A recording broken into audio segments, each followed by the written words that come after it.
La Universidad Autónoma Metropolitana te invita al LibroFest Metropolitano 2022. Hola, ¿qué tal a todos? Es para nosotros un gusto de nuevo estar con ustedes. Mi nombre es Ricardo Donato M. Plata y me acompaña mi colega Ámbar Herrera. Hola. Ambos somos estudiantes de la maestría en Literatura Mexicana Contemporánea de la UAM Azcapotzalco. Y bueno, en esta ocasión continuaremos con el segundo módulo del curso Introducción al Ensayo Literario. Esto en el marco del LibroFest 2022. Sí, esperamos que se encuentren muy bien. Pues esta ya es la segunda sesión del curso de Introducción al Ensayo.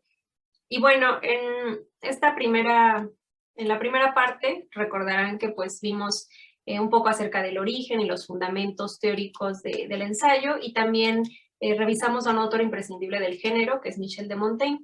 Además dimos un repaso por algunas de las nociones teóricas de la mano de autores como George Lukács, Alfonso Reyes, Eduardo Nicol y Liliana Weinberg.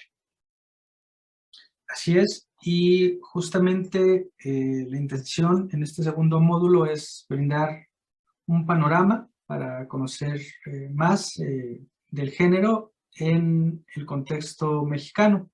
Ya en el primero abordamos algunas figuras clave del ensayo a nivel internacional o de la literatura universal, y en este módulo más bien nos centraremos en el desarrollo histórico del género en México. Para ello, recomendamos y retomamos una obra fundamental que es la del escritor jalisciense José Luis Martínez, que se llama El Ensayo Mexicano Moderno, que cuenta con 3 ediciones, la de 1958, la de 1971 y la última publicada en 2001, que es la definitiva. En total, esta obra tiene 118 ensayos más la introducción. Se divide en 2 tomos, 66 ensayos en el primer tomo y 52 en el segundo, para un total de 59 escritores mexicanos que abarcan un periodo de 1848 a 1938, es decir, escritores mexicanos que nacieron entre esos años, 1848 y 1938. Claro, y bueno, en este libro Martínez nos va a hablar un poco acerca de las primeras manifestaciones del género en nuestro país, y él nos va a decir que con la independencia política de México se hizo posible una manifestación de las ideas. Y bueno, empezaron a surgir textos que en su forma estética estaban cada vez más aproximados a la forma del ensayo, y que pues esta forma fue adecuada para dar salida al fluir personal, intermitente y desasegado de los pensamientos de los escritores e intelectuales de la época. Como en otras latitudes, el ensayo mexicano moderno se nutrió de muchas fuentes, disciplinas e inquietudes, animado por la curiosidad, simpatía, pero también por el desacuerdo de muchas de las situaciones del México independiente. Algo que caracteriza a los primeros ensayistas del siglo XIX, del México independiente, es que muchos de ellos quizá no se dedicaban de lleno a la literatura, eran quizá políticos, periodistas, teólogos incluso, historiadores, pero cada uno de ellos publica escritos, ensayos llenos de agudeza, donde dan cuenta del sentir de la población, la idiosincrasia y el carácter de los mexicanos durante esta época. Nombres tan importantes y autores tan importantes que cultivaron el ensayo histórico-político como Fray Servando Teresa de Mier, Mariano Otero, Lucas Alamán, José María Luis Mora, entre otros. En todos ellos se coteja o se puede advertir esta insistencia en el tema histórico, en la conciencia histórica de la nación, y pues el análisis y la valoración crítica de la realidad tan compleja que se vive en el México del siglo XIX. Sí, entonces en esta época, pues en esta primera etapa, digamos, el ensayo es entendido como una expresión de la conciencia histórica y valoración de la realidad social. Y bueno, no va a ser sino hasta finales del siglo XIX que la sensibilidad artística que despierta el modernismo por una prosa poética más ceñida y elegante y una expresión intencionada y original, llevará a nuestros escritores a moldear la forma literaria de esa criatura fantástica que conocemos como el ensayo. Y una de las características del ensayo mexicano, a diferencia del que se cultiva en Europa y Estados Unidos en aquel tiempo, que normalmente se relaciona con la reflexión literaria, artística, filosófica o moral, es que en nuestro país el tema predominante ya desde el siglo XIX y por supuesto en el XX es que los ensayistas modernos insisten mucho, se enfocan mucho en la identidad nacional y el ser del mexicano. Al igual que otros países latinoamericanos, la pregunta, la reflexión pasa por los complejos procesos de formación nacional, y es México, esta nación producto del sincretismo cultural, con un fuerte mestizaje, con un dramático pasado histórico, con el presente lleno de retos y problemáticas económico-sociales, la materia prima de las disquisiciones y reflexiones de los ensayistas modernos de este periodo que abarca la antología de José Luis Martínez. Sí, por otra parte, José Luis Martínez nos va a decir que la historia de las ideas en México no puede identificarse, sino solo parcialmente con la historia del ensayo, porque pues las ideas adoptan diferentes formas que no siempre pueden considerarse tal cuales propias del género. Él nos va a decir que si bien en cierto momento de la historia el ensayo se ligó a la historia de la literatura, pues en ocasiones la ensayística tomó otros caminos muy diferentes, ¿no? Más afines al pensamiento sociológico, filosófico e incluso económico.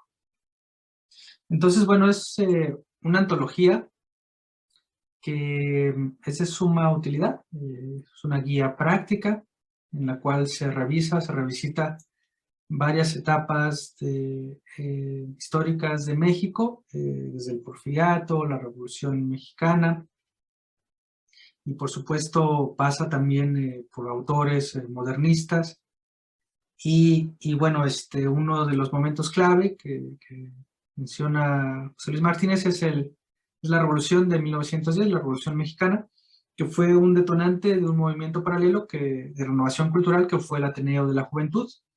Este movimiento liderado por una generación de filósofos y pensadores como José Vasconcelos, Pedro Enrique Sureña, Alfonso Reyes, Antonio Caso, que fue muy importante para pensamiento de la época. Posteriormente también llegaría otro momento importante que es las vanguardias del siglo XX, en específico el movimiento de los contemporáneos y su insistencia, al igual que todos estos autores que hemos mencionado, su insistencia también, quizá ya no tanto en lo mexicano, pero sí en la relación cosmopolita que guarda la nación y su articulación con movimientos artísticos, literarios y filosóficos de otras latitudes, ¿no? Es algo que distingue a los contemporáneos, ¿no? Y bueno, más adelante también la antología incluye ensayos, pues ya de autores más pues nacidos en los años 30, como Samuel Ramos o Octavio Paz, que, bueno, nació un poquito antes, pero digamos abarca todavía inclusive a Carlos Monsiváis y Carlos Fuentes. Sí, bueno, entonces, pues en sí, José Luis Martínez lo que propone, digamos, es justamente ver la evolución del género del ensayo, pues de la mano de estas diferentes etapas que atravesó nuestro país, ¿no? Y también esto lo lleva a preguntarse acerca, bueno, de si hay un estilo mexicano para el ensayo, ¿no? Si el ensayo tiene realmente un estilo mexicano. Y bueno, de ello nos va a hablar y nos va a decir que es muy difícil concebir un estilo particular para el ensayo mexicano, porque por una parte existen grandes representantes literarios como Julio Torri, Ramón López Velarde y Javier Villaurrutia, pero en otras épocas los rasgos que permiten agrupar a los pensadores y escritores son más bien coincidencias de tipo ideológico, preocupaciones culturales, o sociales, y bueno, centrados en ciertas problemáticas específicas. Entonces, pues todo esto hace muy difícil que hablar de un estilo propio de todos o de cada una de las etapas del pensamiento ensayístico moderno de México. Dice que acaso las únicas notas válidas sean algunas de las distintivas del carácter mexicano. Entre estas menciona el despliegue de inteligencia, la sobriedad estilística, el profundo instinto nacionalista y el afán de la comprensión universal. Pues también nos va a decir que realmente hay una gran diversidad de ensayistas en nuestro país y que pues resultaría muy difícil situar la sobriedad de ciertos ensayistas al lado de, digamos, el humor y la ironía que manejan ciertos autores como Julio Torri o Salvador Novo. Así es, y justamente ya lo advertíamos en la primera sesión. Quizá lo único que englobe o que sea un factor en común de toda esta gama de autores y de estilos ensayísticos en México es quizá justamente la constante sería la falta de uniformidad y el ánimo de curiosidad de los ensayistas por todo tipo, de los ensayistas mexicanos por todo tipo de saberes y su indagación sobre su propia circunstancia. En este sentido, creo que va quedando claro que a veces la excesiva sistematicidad y el racionalismo puede resultar contrario o incluso mortal para cultivar este género literario, que más que definiciones de carácter teórico o científicas o tratamientos novedosos sobre el tema, lo que busca es tejer una poética personal, un estilo, una visión del mundo que pase por el tamiz y el tratamiento artístico del lenguaje. Y bueno, en efecto, también José Luis Martínez va a poner énfasis en un punto que ya habíamos tocado antes, que es la cuestión de cómo el ensayo abarca diferentes ámbitos del pensamiento y de las ciencias, yendo desde la filosofía, la historia, la poesía, hasta los ensayos científicos y aquellos más enfocados en el ámbito de la difusión cultural. Para esto, él propone una clasificación en varias modalidades para el ensayo en México. Y si bien toma como referente el ensayo del género de creación, como un género de creación literaria, este lo va a definir como una invención, teoría y poema. Entre los máximos representantes del ensayo moderno menciona Alfonso Reyes, Ramón López Velarde y Javier Villaurrutia. Otro de los tipos de ensayo que aborda en su antología o que clasifica es el ensayo breve o poemático, semejante al creativo, aunque dice Martínez menos articulado, compuesto a base de apuntes líricos, filosóficos o a partir de la simple observación curiosa de los autores. Uno de los ensayistas que él destaca es Julio Torri, con sus llamados ensayos epigramas, que son textos que se caracterizan por su concreción, su ingenio y estilo compacto. Algunos, de hecho, son ideales para iniciarse en la escritura creativa. Un ejemplo clásico de estos ensayos breves de Julio Torri es La bicicleta, en la cual en 7 párrafos el autor es capaz de hablarnos de las ventajas, de las cualidades y de la naturaleza de este medio de transporte. También José Luis Martínez nos habla sobre el ensayo de fantasía, de ingenio o divagación. Cito una cita de Martínez sobre este tipo de ensayo, dice: exige frescura, ingenio, o ese arte sutil de la divagación cordial y honda sin que se pierda la fluidez y la aparente ligereza. Como ejemplo de este tipo de ensayo de fantasía o divagación, menciona de las ventajas de no estar a la moda de Salvador Novo, o La tristeza americana, que es de José Vasconcelos, que viene en un libro que se llama Bolivarismo y Monroísmo, temas iberoamericanos. Entonces, bueno, es interesante también que en esta enorme gama y variedad de ensayos que clasifica Martínez, también hable del discurso de carácter académico, que en virtud de su meditación y interpretación de la realidad, también puede llegar a alcanzar una importancia o ha tenido una importancia en el desarrollo de las ideas en México. Menciona, por ejemplo, el discurso de Justo Sierra en la inauguración de la Universidad Nacional y también, por supuesto, algunos ensayos dedicados a la educación y la pedagogía mexicana de Jaime Torres Bodet. También nos va a mencionar que existen ensayos de corte interpretativo, que es un tipo de textos con los que quizás estamos más identificados, ¿no? Pues porque justamente son estos de exposición, la exposición breve de una materia con una interpretación original, ¿no? Que es en lo que solemos pensar a veces sobre la definición de un ensayo. Pero bueno, también están los ensayos teóricos y críticos, como los que revisamos nosotros en la primera sesión, que pues más enfocados al rigor de los conceptos, de las definiciones, como los que veíamos un poco más densos de Adorno o de Lukács, ¿no? Y bueno, Martínez también va a destacar el ensayo de crónica o memorias con figuras emblemáticas como Artemio del Valle Arizpe y José Vasconcelos, así como el ensayo de índole periodística que el autor separa del simple periodismo por su agudeza, profundidad y emoción. Sí, y bueno, continuando con esta segunda sesión, nos gustaría retomar algunos autores y textos ensayísticos que son claves en la historia de las letras nacionales. Por supuesto, los autores que abordaremos no son los únicos, pero sí son muy importantes y reconocidos. Una de las referencias obligadas es justamente la obra del regiomontano Alfonso Reyes, quien pues cultivó, como pocos, el género ensayístico.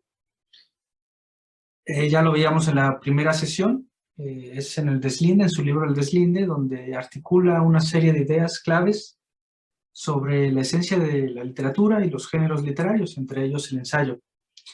Justamente él hace una diferencia entre lo literario y la literatura, y cito: lo literario es un ejercicio de la mente anterior, en principio, a la literatura. No solo los literatos, no solo los creadores no literarios, toda mente humana opera literariamente sin saberlo. Con esta cita, Reyes nos está diciendo que lo literario se refiere a lo lingüístico, es decir, a una determinada precomprensión de la lengua viva por parte del individuo para ordenar y nombrar el mundo. Sin embargo, cuando las aguas de la mente se precipitan en toda su pureza de ideas y emociones, cuando se expresa la energía del yo a través del lenguaje, tenemos la literatura, lo que él llama la literatura en pureza. Los confines de este precipitarse de la mente, sin embargo, no son del todo claros y tienden a menudo a desbordarse y contaminarse con otras corrientes del espíritu. Cuando esto sucede, dice Reyes, tenemos una función ancilar de lo literario. El ensayo, en este sentido, sería un género ancilar por antonomasia, porque, como hemos visto, se contamina y tiende a incorporar muchos saberes y reflexiones de otras disciplinas. Y bueno, eso por parte de este libro, El Deslinde. Sin embargo, bueno, tiene muchas obras ensayísticas, como vemos en la diapositiva, algunas muy reconocidas como las cuestiones gongorinas o la visión de Anáhuac. Yo voy a citar una frase de esta obra que me gusta mucho y dice: lo nuestro, lo de Anáhuac, es cosa mejor y más tónica, al menos para los que gustan de tener a toda hora alerta la voluntad y el pensamiento claro. La visión más propia de nuestra naturaleza está en las regiones de la mesa central. Allí la vegetación arisca y heráldica, el paisaje organizado, la atmósfera de extremada nitidez, en que los colores mismos se ahogan.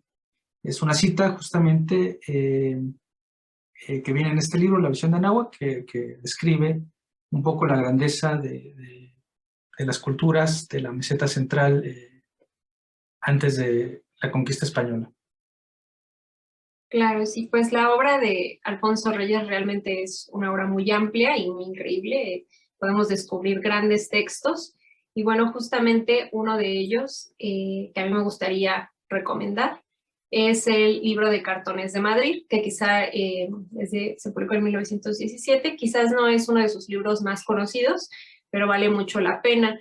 Incluso en algunas ocasiones he escuchado que pues recomiendan que si nunca se ha leído nada de Alfonso Reyes, este libro es muy bueno para introducirse, ¿no? Como al pensamiento de Reyes y un poco apreciarlo, porque es un libro muy, pues muy llevadero, que nos habla justamente un poco, nos permite ver un poco el estilo que tenía Reyes a la hora de escribir ensayos y sobre todo su capacidad para observar las cosas, ¿no? De su alrededor de una manera única. Bueno, este libro contiene 17 ensayos a manera de cuadros que describen las tradiciones de la sociedad e historia de Madrid. Se trata de una obra que él escribió estando en el exilio en Madrid, pero no se publicó en España, sino en México. Muchos de estos ensayos se publicaron pues en periódicos de la época aquí en México. Él los enviaba desde España a sus amigos y los publicaban aquí. Bueno, como les mencionaba, ahí Reyes ofrece una visión panorámica del acontecer de la ciudad y de los descubrimientos que él va teniendo, ¿no? Tal cual como un transeúnte que se va asombrando por todo lo que descubre a su paso, y se encuentran pues reflexiones sobre la mendicidad en las calles, la economía, las mujeres, la geografía y la extraña forma en la que a él le parece que los españoles conviven y celebran la muerte, ¿no? Entonces, en ese sentido, yo creo que este libro contrasta un poco, pero también recuerda a la visión de Anáhuac, en la parte de la visión, sobre todo, ¿no? De la mirada que tiene Reyes para, pues, justamente observar y hacer ver esa visión que le está teniendo al lector a través de sus palabras. Claro que, bueno, la visión de Anáhuac está más enfocada en, pues, mostrar el esplendor del pasado indígena, como ya vimos en la cita que leyó Ricardo. Sí, y bueno, Alfonso Reyes también se da el lujo de escribir sobre temas, ensayar textos con esta prosa esmerada y con esta elegancia estilística que lo caracteriza sobre temas más mundanos. Por ejemplo, a mí me gusta mucho un ensayo que se llama Memorias de Cocina y Bodega, que es un homenaje a los gustos gastronómicos del ensayista regiomontano, pero también a la gastronomía mexicana. Es interesante cómo compara la gastronomía con la propia literatura. Dice en esta obra: seguramente que la cocina es una de las cosas más características de nuestra tierra, junto con la arquitectura colonial, la pintura, la alfarería y las pequeñas industrias del cuero, de la pluma, de la palma, de la plata y el oro. El guiso mexicano y la jícara pintada con tintes disueltos en aceite de chía obedecen a un mismo sentido del arte. Entonces, bueno, realmente es, como decía mi compañera, una obra muy vasta, una de las cumbres del ensayo en México. Habría que decir, quizá, como bien comenta el poeta y crítico mexicano José Homero, que la obra de Alfonso Reyes es el testimonio de una vida, la del artista ensayista capaz de unimizar en un solo discurso el objetivo y lo subjetivo, el fondo y la forma, la armonía y el equilibrio con valores inmanentes de un texto. Y bueno, aquí en diapositiva pues tenemos justamente la visión de Anáhuac, que es una de sus obras más conocidas, y esta otra de Cartones de Madrid que les comentaba, que no es tan conocida. Y bueno, esta edición es una edición ilustrada que a mí me gusta mucho, y bueno, aquí tenemos algunas citas que muestran justamente la intención que tiene Reyes al escribir estos ensayos, ¿no? Y por ejemplo, esta cita pues nos habla justamente de esto, ¿no? Bueno, cito: necesito explicaros que solo he querido reunir en este cuaderno esos primeros prejuicios de la retina, esos primeros y elementales aspectos que atraen los ojos del viajero. Poco a poco me fui convenciendo de que el iris o la flor de loto eran letras y que juntas tenían un sentido que era menester descifrar. Mientras tanto, me entretuve simplemente en mirarlos, ¿no? Desde aquí, pues justamente deja ver la importancia que para él tiene la mirada y que es algo que siempre se refleja en sus ensayos. Y bueno, esta edición ilustrada de la Universidad de Nuevo León también vale mucho la pena. Y bueno, tampoco podemos dejar de mencionar la figura de Octavio Paz, Premio Nobel de Literatura en 1990, y una de las grandes mentes y representantes de las letras mexicanas e incluso universales del siglo XX.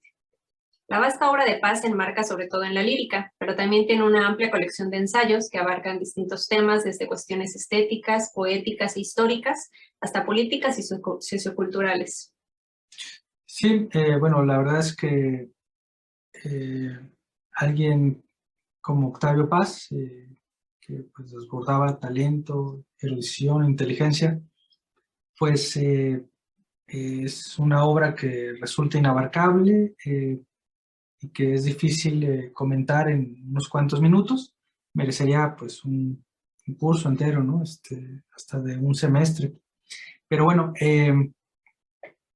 lo vamos a comentar muy brevemente para todos aquellos que estén interesados en su obra. Seguramente algunos ya lo habrán leído porque son ensayos emblemáticos, muy canónicos, pero si no, pues bueno, siempre es bueno como revisitarlo. Obviamente, el texto más ensayístico, más reconocido, pues es El laberinto de la soledad, publicado en 1950, donde pues a grandes rasgos explora la identidad del mexicano y su problemática historia, las contradicciones de su identidad, las incontables máscaras que él le llama, las máscaras que se pone el mexicano, todos sus complejos más arraigados, su idiosincrasia. Pero bueno, también aborda las oportunidades que él ve en la cultura mexicana para integrarse al concierto histórico de las naciones. A pesar de que ya ha pasado pues 70 años, más de 70 años, 72 años de esta publicación, algunas cosas siguen siendo vigentes. Por ejemplo, cuando escribe: nuestro nacionalismo, si no es una enfermedad mental o una idolatría, debe desembocar en una búsqueda universal. Ser nosotros mismos será oponer al avance de los hielos históricos el rostro móvil del hombre. Tanto mejor si no tenemos recetas ni remedios patentados para nuestros males, podemos al menos pensar y obrar con sobriedad y resolución.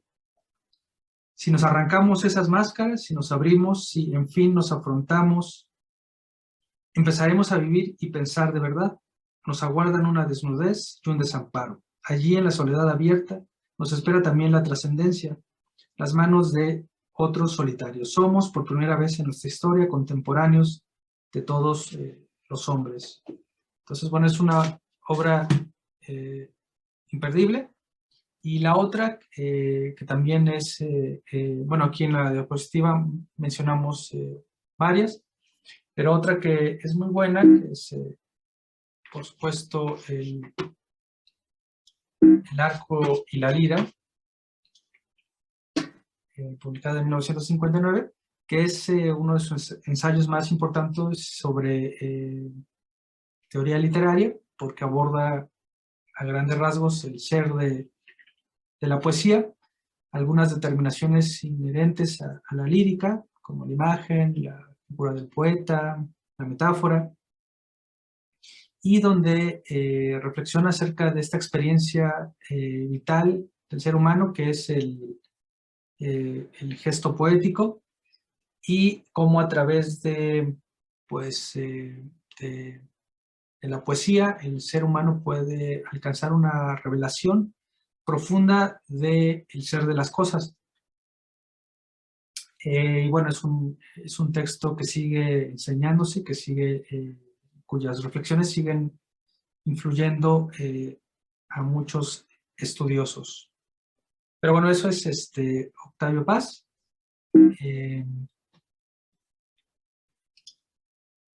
También existen, bueno, aquí hay Tenemos algunas algunas citas. sí. Bueno, sí, como mencionaba mi compañero, pues El arco y la lira sin duda es uno de los libros pues referentes en nuestra literatura en cuestión de, pues, de toda la teoría poética. que influyó sin duda mucho en pues, muchos poetas de la época, ¿no? Y bueno, aquí tenemos una cita de esta obra precisamente. Cada palabra, aparte de sus propiedades físicas, encierra una pluralidad de sentidos. Así, la actividad del prosista se ejerce contra la naturaleza misma de la palabra. Justamente, bueno, esta es la parte en donde Octavio Paz distingue un poco a la novela de la poesía, ¿no? En su esencia, nos dice. Y bueno, también en esta obra Paz va a reflexionar cuestiones muy interesantes. Una de ellas ya las mencionaba Ricardo, se refiere al papel del poeta en la sociedad, ¿no? Y como también tiene otra cita que dice, las palabras del poeta son también las de su comunidad. En ese sentido, Paz señala la capacidad de cada poeta para convertir sus palabras, sus poemas, en las de la colectividad, ¿no? Y ser testimonio de su tiempo. Entonces también es muy interesante toda esta reflexión que él hace acerca de la figura de los poetas en la actualidad. También tenemos esta otra cita de la tradición de la ruptura, que está en su libro Los hijos del limo. Y bueno, dice, si la ruptura es destrucción del vínculo que nos une al pasado, negación de la continuidad entre una generación y otra, ¿puede llamarse tradición aquello que rompe el vínculo de continuidad? Entonces, bueno, justamente aquí también se ve pues que Paz elabora distintas reflexiones en torno a temas literarios, ¿no? Que atañen directamente al ámbito de la literatura, de la tradición mexicana, y bueno, sin duda su obra tiene gran erudición. Esta otra cita pues es la que ya leyó Ricardo, de nuestros días, que está en El laberinto de la soledad, en donde pues obviamente también hay una amplia reflexión sobre la identidad del mexicano y todo el contexto sociocultural de nuestro país.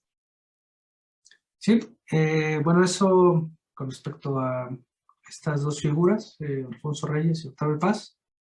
Pero bueno, también hay mujeres, escritoras, que han cultivado el ensayo a lo largo del siglo XX. El mismo caso, pues hay bastantes. Obviamente no podemos abordarlas todas, pero una de ellas, una de las más importantes es Rosario Castellanos, que bueno, tiene una prosa y una inteligencia pues también bastante notable. Pero bueno, algo que la característica es justamente ya desde el siglo pasado, es esta reflexión que de alguna manera tiene una agudeza crítica, sobre todo siempre cuestionando pues la sociedad conservadora y patriarcal que a ella le tocó vivir. Pero bueno, mi compañera les va a hablar más sobre ello. Sí. Bueno, Rosario Castellanos, aquí en la presentación, como ven, tenemos algunas de sus obras ensayísticas. La primera es sobre cultura femenina, que fue su tesis de licenciatura en 1950, de filosofía. Y bueno, también después el libro Mujer que sabe latín, que es uno de los más conocidos. Y finalmente Juicios sumarios, de un tomo 1 y 2, que son ensayos publicados entre 1960 y 65, que el Fondo de Cultura pues reunió en una edición, ¿no? En estos dos tomos, y pues que son estos ensayos que ella publicaba pues en revistas, en periódicos. Y bueno, a un costado de la presentación, ahí quedó tapado, pero bueno, tenemos algunas de las figuras de mujeres que pues Rosario Castellanos admira y que retoma justamente en muchos de sus ensayos, ¿no? Como Sor Juana, Virginia Woolf y Simone de Beauvoir.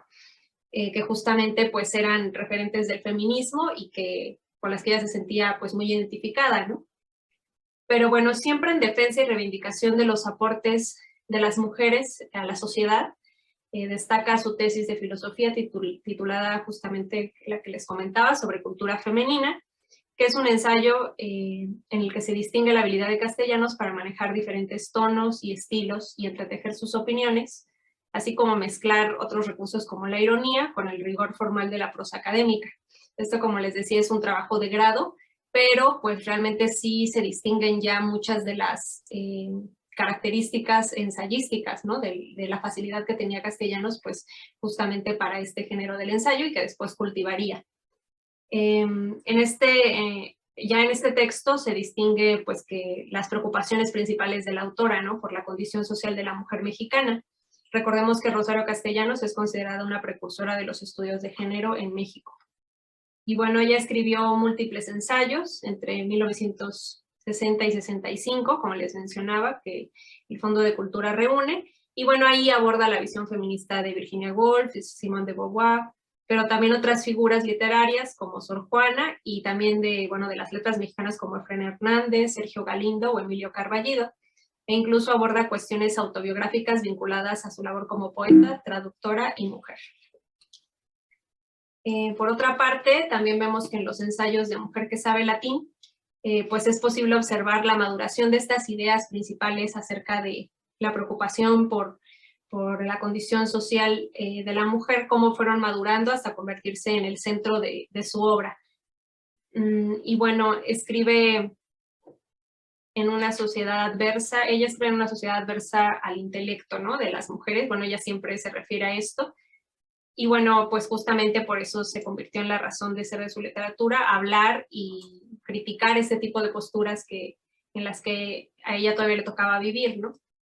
En mi opinión, bueno, la obra ensayística de Castellanos cumple en este sentido justo con aquella cualidad que veíamos de los teóricos del ensayo, en el cual apuntaban que el ensayo tiene la capacidad de ser precursor, ¿no?, de adelantarse a su tiempo y observar ciertas cuestiones que permanecen ahí como escondidas, porque pues hoy en día los ensayos de Castellanos siguen teniendo una vigencia pues más que nunca, ¿no?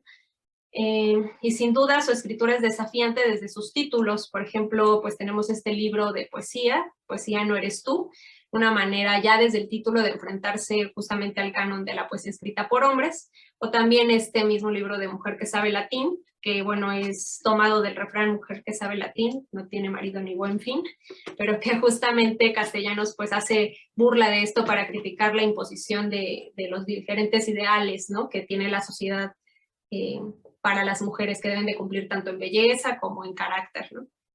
Entonces, pues sí, justamente vemos esta capacidad de humor y de ironía en esta escritora, que es una de las características que nos sorprenden, y que bueno, ya desde sus primeros escritos se manifiesta, ¿no?, esta capacidad y aguda crítica para situarse en su época y a partir de su perspectiva, pues hablar sobre todos estos temas de una amplia preocupación social. Y bueno, eso sería, aquí están algunas citas.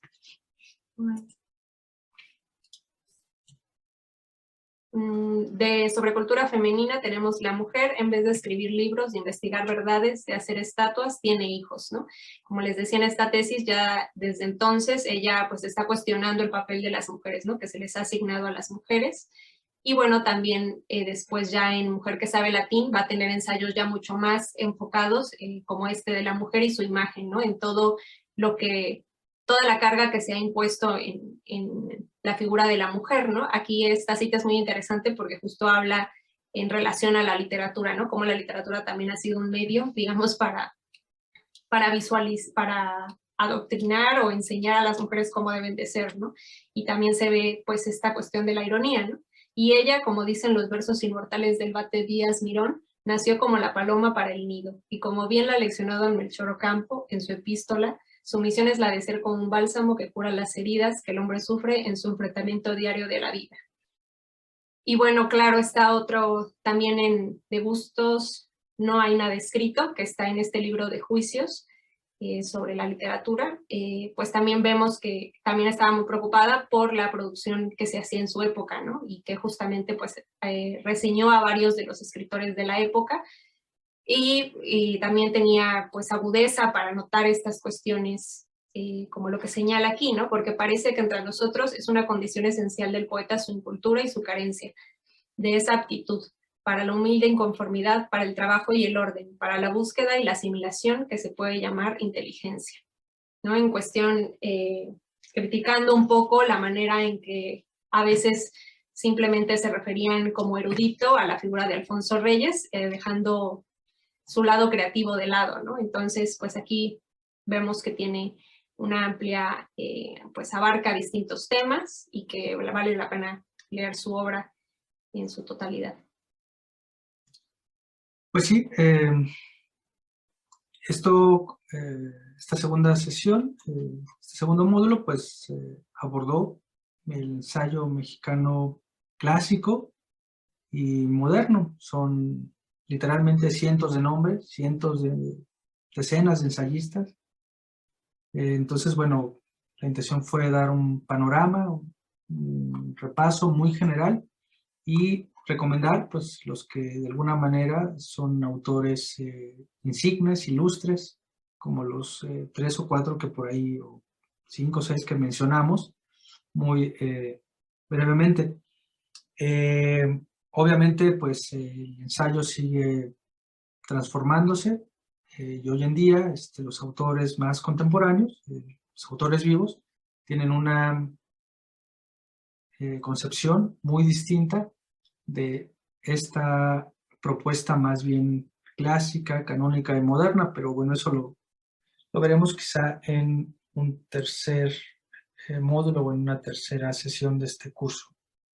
Sí, bueno, pues sí, justamente esperamos que esta breve revisión que hicimos sobre algunos de los autores pues les ayude a comprender más por qué de pronto pues estos nombres han marcado tanto a nuestra literatura, ¿no? Son tan conocidos o los escuchamos tanto, que puedan ustedes pues interesarse más y adentrarse en su obra y entender pues justamente por qué siempre los escuchamos por ahí, ¿no? Y bueno, esto sería todo por ahora, compañeros, y los invitamos, como siempre, a visualizar la última sesión del taller, que se titulará El ensayo en la actualidad, en donde hablaremos un poco acerca de la actualización del género en nuestros días y algunos de los representantes del ensayo en la actualidad, ¿no?, de nuestro país. No olviden contactarnos al correo en pantalla si tienen alguna duda o para tener acceso al material o para cualquier otra cuestión, por ahí pueden contactarnos. Y pues muchas gracias por escucharnos. Hasta luego. Hasta luego.